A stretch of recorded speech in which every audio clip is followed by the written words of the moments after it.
Bom dia, tudo bem? Paz do Senhor Jesus para vocês. Graças a Deus eu estou bem.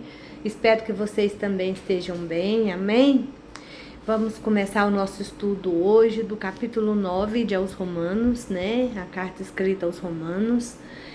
E vamos convidar o nosso Papai do céu para estar aqui conosco, tá certo? Então vamos fechar os nossos olhos. Para o vídeo, vai lá, pega a sua Bíblia, põe perto de você, deixa ela aberta no capítulo 9, põe o braço em cima dela, assim que nem eu tô fazendo com a minha, e vamos orar, amém? Senhor Deus e Pai, no nome do Senhor Jesus, eu dou graças ao Senhor por mais um dia de vida, por mais um final de semana, que o Senhor esteve conosco, nos dando paz, nos guardando e nos livrando de todo o mal e da aparência do mesmo, nos dando livramento, nos socorrendo. Te agradeço, Senhor, porque eu terminei essa aula agora também, do curso, Senhor. Guarda essa aula na minha mente, em nome de Jesus. Eu oro por cada pessoa que está assistindo esse vídeo.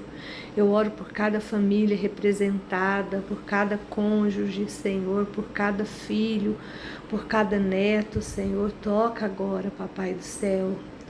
Toca com teu poder, visita cada lar representado, visita as despensas, Senhor, a vida financeira, a vida emocional, a vida afetiva, Papai do céu. Tem misericórdia, a vida profissional, seja com cada um, Senhor, que para tudo para assistir esse vídeo, Senhor, para ouvir a Tua palavra, para alimentar a Tua alma, Pai. Em nome de Jesus, aqueles que estão enfermos, ó Deus, como a Sofia, a irmã Sandra, Senhora Denise, o Reginaldo, as pessoas, meu irmão que está internado lá no Hospital Santa Catarina, o Antônio, visita eles nesse momento, Papai do céu, libera unção de cura, do alto da cabeça até a planta dos pés, passa teu sangue sobre eles, ó Deus. Senhor, a obra que o Senhor começou, o Senhor é poderoso para terminar. Como nós lemos no capítulo anterior de Romanos, todas as coisas cooperam para o bem daqueles que amam a Deus e vivem segundo o seu propósito, Senhor. Permita que em cada luta, em cada prova, nós possamos ver, Senhor, as Tuas mãos agir e a nossa fé sendo aumentada, Senhor. Te convido agora, Papai do céu, o Senhor, o Seu Filho, o Senhor Jesus, o Teu Espírito Santo, que esteja aqui conosco agora, que tome os seus lugares e vai nos ensinando, vai escrevendo essa palavra nas tábuas de carne do nosso coração. Que tudo que nós fizermos, ó Deus, seja para Te agradar. Que onde nós colocarmos as nossas mãos seja abençoada em Teu nome. Que aonde nós colocarmos a planta dos nossos pés, o Senhor esteja conosco, nos guiando e nos direcionando, Pai, para fazer a Tua vontade, viver dentro do Teu propósito. É o que nós oramos e Te pedimos, Papai. No nome de Jesus. Amém e amém. Glória a Deus. Então, irmãos, vamos ler o capítulo 9 de Romanos, né? Eu acabei a aula agora, minha cabeça tá assim, ó, gente, porque é umas coisas muito difíceis, né? Química é muita conta e eu descobri que colorimetria é conta. Então a gente fica com a cabeça assim. Mas eu já acabei, já entrei na aula, porque amanhã eu vou fazer umas luzes no papel de manhã e outro procedimento à tarde, e eu não vou poder gravar. Aí eu já tô avisando hoje, que aí amanhã eu não preciso nem avisar para vocês. Amém? Então, vamos começar a nossa leitura, né? Hoje eu vou ler na Bíblia de Estudo da Mulher. Não tem jeito de eu mostrar a capa para vocês, porque minhas Bíblias é assim, é muito veinha, porque eu pego as demais, e eu quero ler nessa versão. Amém? E depois a gente continua o estudo. Vamos ler com a ajuda de Deus e a direção do Teu Santo Espírito. Capítulo 9 aos Romanos. Digo a verdade em Cristo, não minto. Testemunhando comigo no Espírito Santo a minha própria consciência. Tenho grande tristeza e incessante dor no coração, porque eu mesmo desejaria ser anátema, separado de Cristo, por amor de meus irmãos, meus compatriotas, segundo a carne. São israelitas, pertence-lhes a adoção e também a glória, as alianças e a legislação e o culto e as promessas. Deles são os patriarcas e também deles descendente o Cristo, segundo a carne, o qual é sobre todos. Deus bendito para todos sempre. Amém. Por que o Paulo está falando isso? Ele está expressando esse luto, que ele está sentindo essa tristeza,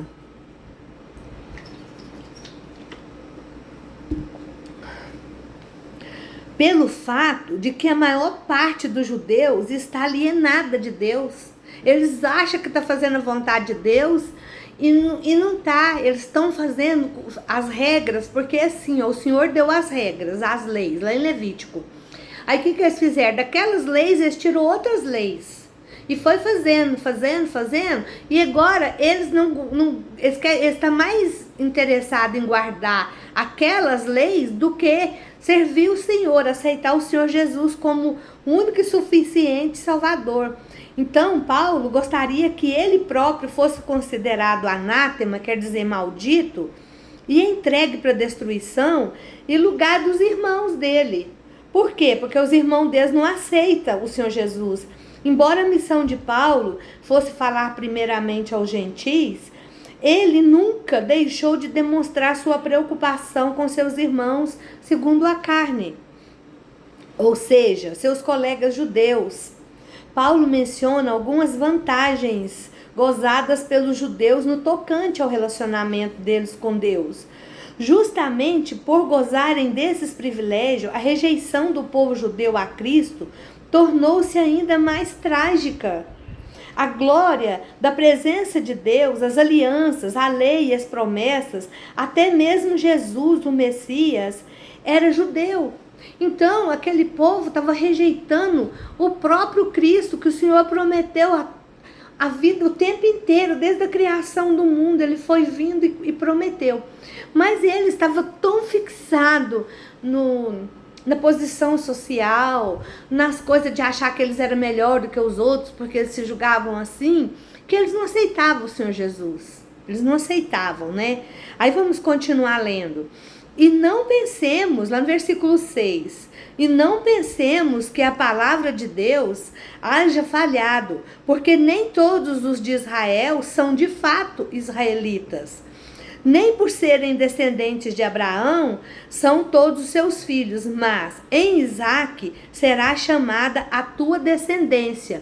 Isto é, estes filhos de Deus não são propriamente os da carne, mas devem ser considerados como descendência, os filhos da promessa. Porque a palavra da promessa é esta: por esse tempo virei e Sara terá um filho, lá em Gênesis 18:10.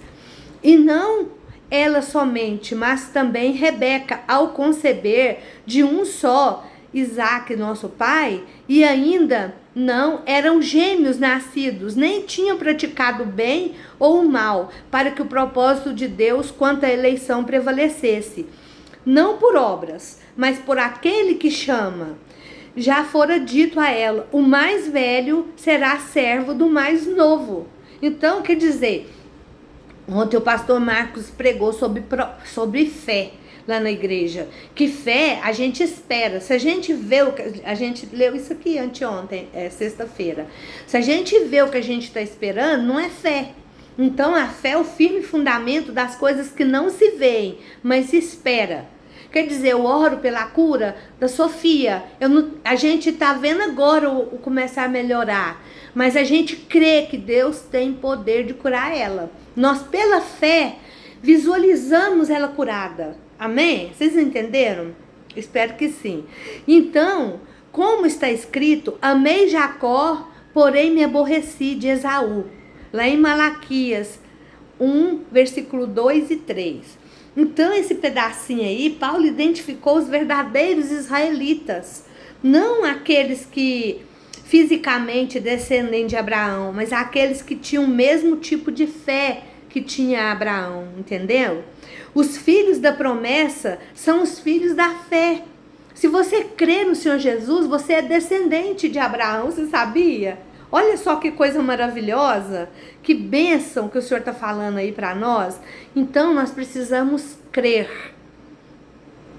As pessoas, a maioria das pessoas precisa ver para crer. Nós precisamos crer para ver. E Deus vai agir na nossa vida. Amém? Continuando a leitura do versículo 14 até o 18. Que diremos, pois? A injustiça da parte de Deus? De modo nenhum. Pois ele diz a Moisés: terei misericórdia de quem me aprouver ter misericórdia, e compadecer-me-ei de quem me aprouver ter compaixão. Assim, pois, não depende de quem quer ou de quem corre, mas de usar Deus a sua misericórdia. Porque a Escritura diz a Faraó: para isso mesmo te levantei, para mostrar em ti o meu poder, e para que o meu nome seja anunciado por toda a terra. Logo, tem ele misericórdia de quem quer, e também endurece a quem lhe apraz. Então, se o Senhor está falando com você hoje, se Deus preparou para você ouvir essa palavra hoje, é porque Ele tem um propósito na sua vida. Não é porque você quer, é porque o Espírito Santo te levou a ouvir. E se você crer, sabe, você verá a glória de Deus.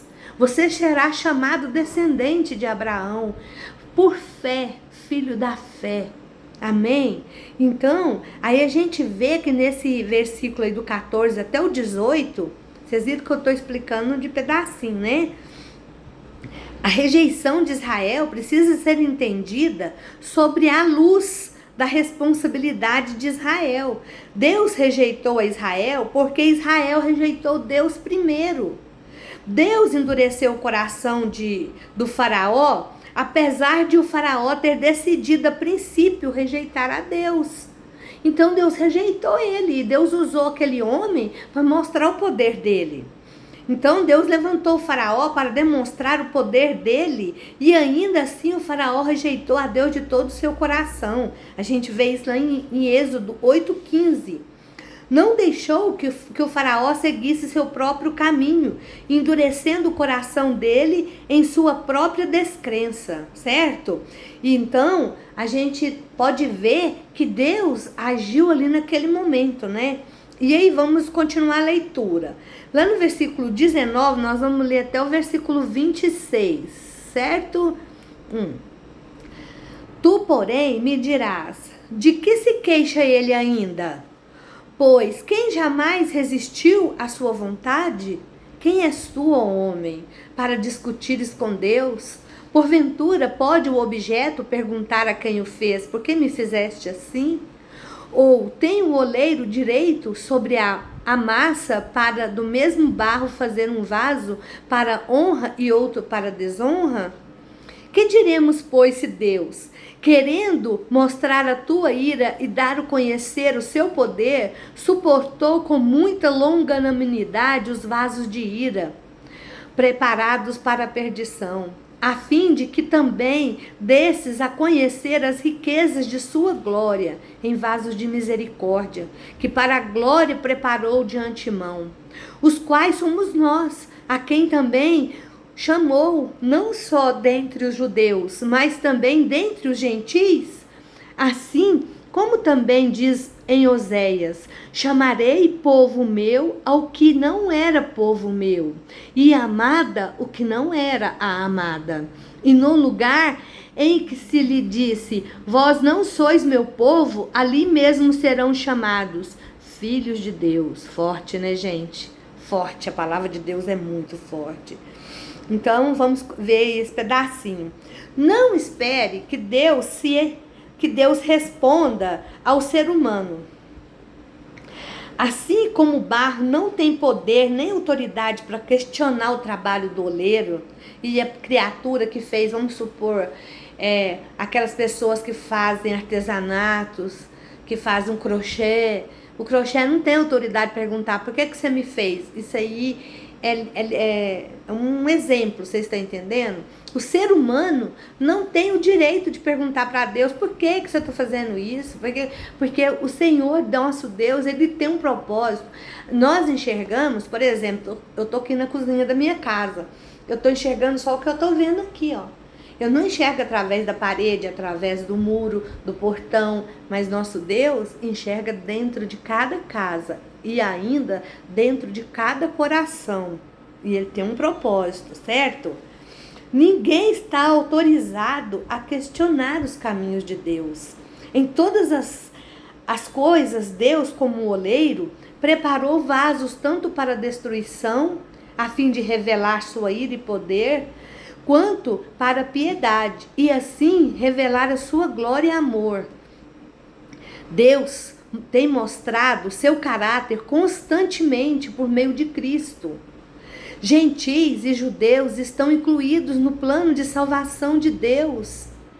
Meu povo é a linhagem da promessa, indicando a restauração da aliança no relacionamento. A expressão vaso de ira refere-se ao não cristão, ao qual Deus tem continuamente estendido a mão e a pessoa tem negado. Aquela pessoa que sabe, que conhece a palavra, mas está amando mais as coisas da carne. Está entendendo? Vamos ler agora o versículo 27 até o 29. Mas, relativamente a Israel, dele clama Isaías, ainda que o número dos filhos de Israel seja como a areia do mar, o remanescente é que será salvo. Porque o Senhor cumprirá a sua palavra sobre a terra, cabalmente e em breve. Isaías 10, 22 e 23. Como Isaías já disse, se o Senhor dos Exércitos não tivesse deixado descendência, ter-nos-íamos tornados como Sodoma e semelhante Gomorra. Mas vamos explicar esse pedacinho aqui primeiro, depois a gente lê o restante.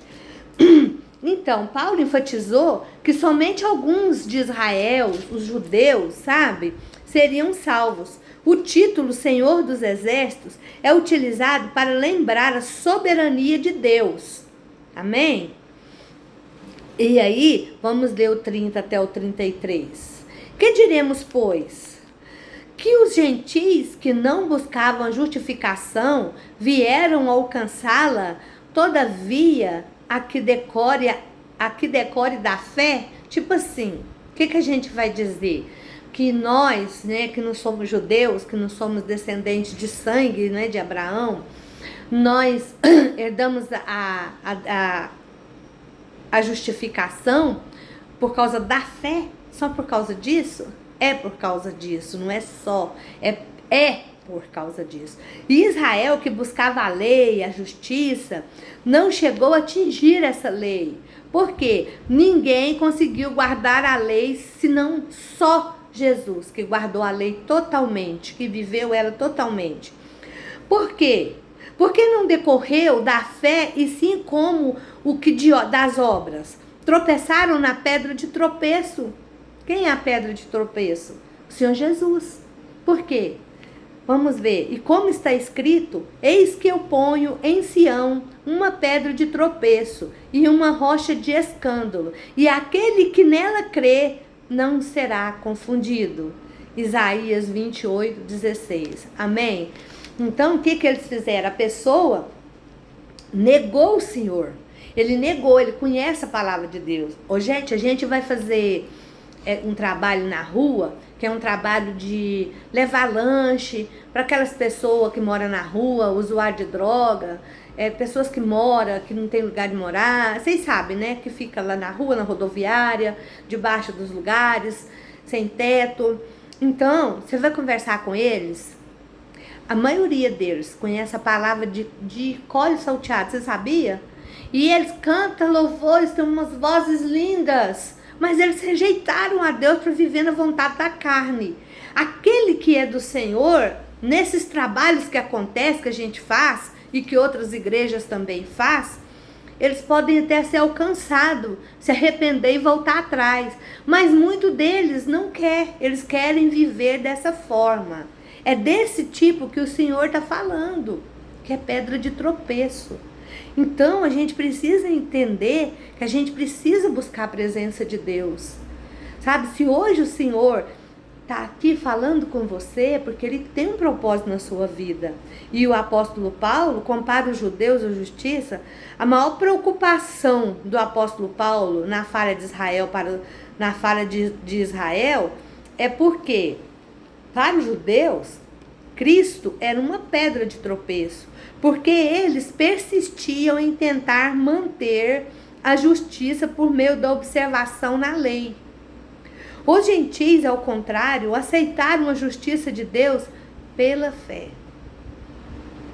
Isso não implica na salvação de todos os gentios, somente aqueles que evitam o erro de Israel, que é dependência da lei para a salvação, terão redenção. Aquele que depende da lei, sabe, para a salvação, será que eles vão ter redenção? Em nenhum outro lugar está tão claro, as obras são por meios fúteis para se alcançar a justificação, sabe? Aqueles que depositam sua fé em Deus não precisam temer, pois Ele é confiável, amém? Se a sua fé está depositada em Deus, se você está esperando em Deus, se você confia no Senhor, descansa. E não fica discutindo, não. E não fica. Às vezes a gente vai orar, né? Eu tinha muito disso, graças a Deus o Senhor me libertou. Eu ia orar e ficava ensinando para o Senhor o que o Senhor ia fazer. Senhor, faz assim, assado, assim, assim. Gente, o Senhor, de certo, Ele ria tanto de mim, né? Agora eu oro, Senhor, faz a sua vontade na vida dessa pessoa. Senhor, se ela é tua, Senhor. Senhor, o Senhor tem como operar na vida dela. Faz a sua vontade. Por quê? A vontade do Senhor é boa, perfeita e agradável. Amém? Vamos ler, nós ainda temos uns minutos ainda, vamos continuar lendo, né? Capítulo 10. Irmãos, a boa vontade do meu coração e a minha súplica a Deus a favor deles são para que sejam salvos, porque lhes dou testemunho de que eles têm zelo por Deus, porém não têm entendimento. Porquanto, desconhecendo a justiça de Deus e procurando estabelecer sua própria justiça, não se sujeitaram a que vem de Deus. Porque o fim da lei é Cristo, para a justiça de todo aquele que crê. Tipo assim, a lei é o nosso norte. Tipo assim, não matarás, não roubarás, não dirás falso testemunho. Então, gente, pela lei, a gente sabe o que é certo e o que é errado. Mas, sem o Espírito Santo, sem amar a Deus verdadeiramente, a gente muitas vezes não consegue fazer a vontade de Deus. E quando a gente começa a fazer a vontade de Deus, conhecer o Senhor, servir a Ele, Ele começa a se revelar a nós. E Ele fala na palavra dele, eu amo os que me amam, os que de madrugada me buscam, me encontrarão. Quer dizer, e tem outra coisa que eu vou falar aqui, esse versículo fala assim, mas tem gente que é da madrugada, tipo coruja, né? É pessoa noturna. Agora tem gente que é diurna. De madrugada, se eu levantar para orar, eu não vou saber nem o que eu orei. Mas durante o dia, quando eu estou sozinha, eu lembro tudo que eu orei e eu busco o Senhor. Então quer dizer que eu vou encontrar Ele só se eu orar de madrugada? Não. Se você buscar o Senhor, você vai encontrar Ele. Então nós temos o norte, a lei. Mas a gente tem que entender que nós temos que viver pela graça do Filho de Deus. E essa graça é que nos leva para servir o Senhor. Porque o fim da lei é Cristo, para a justiça de todo aquele que crê. Ora, Moisés escreveu que o homem que praticar a justiça decorrente da lei viverá por ela. Mas a justiça decorrente da fé assim diz: não perguntes em teu coração quem subirá ao céu. Isto é para trazer do alto a Cristo, ou quem descerá ao abismo. Isto é para levantar Cristo dentre os mortos. Porém, que se diz, a palavra está perto de ti, na tua boca e no teu coração. A palavra, a nossa boca está mais perto do nosso ouvido do que dos outros. Isto é a palavra da fé que pregamos. Isso está escrito lá em Deuteronômio, tá, gente? 30, versículo 12 e 14. Se com tua boca confessares Jesus como Senhor e em teu coração credes que Deus o ressuscitou dentre os mortos, serás salvo. Porque com o coração se crê para a justiça e com a boca se confessa a respeito da salvação.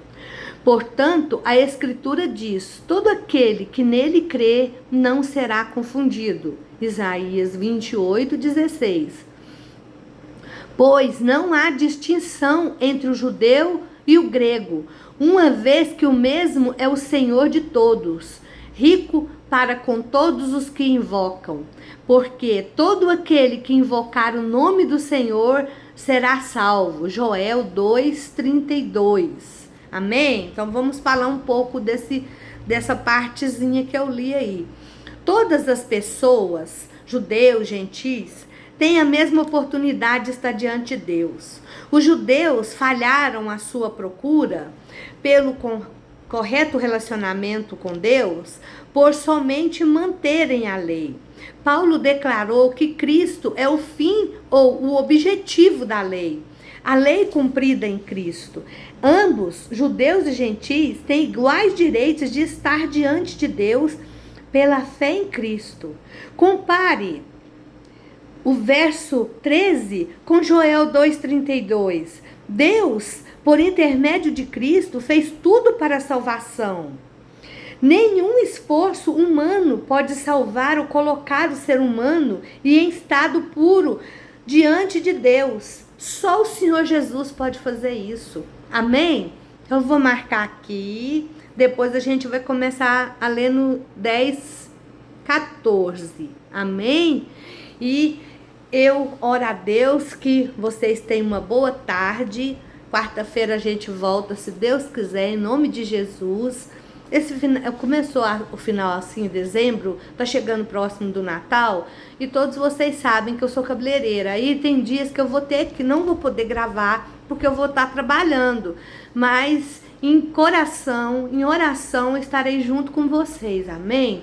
Eu oro a Deus para que vocês tenham uma boa tarde e até quarta-feira. A paz do Senhor Jesus esteja com vocês. Amém? Fica com Deus.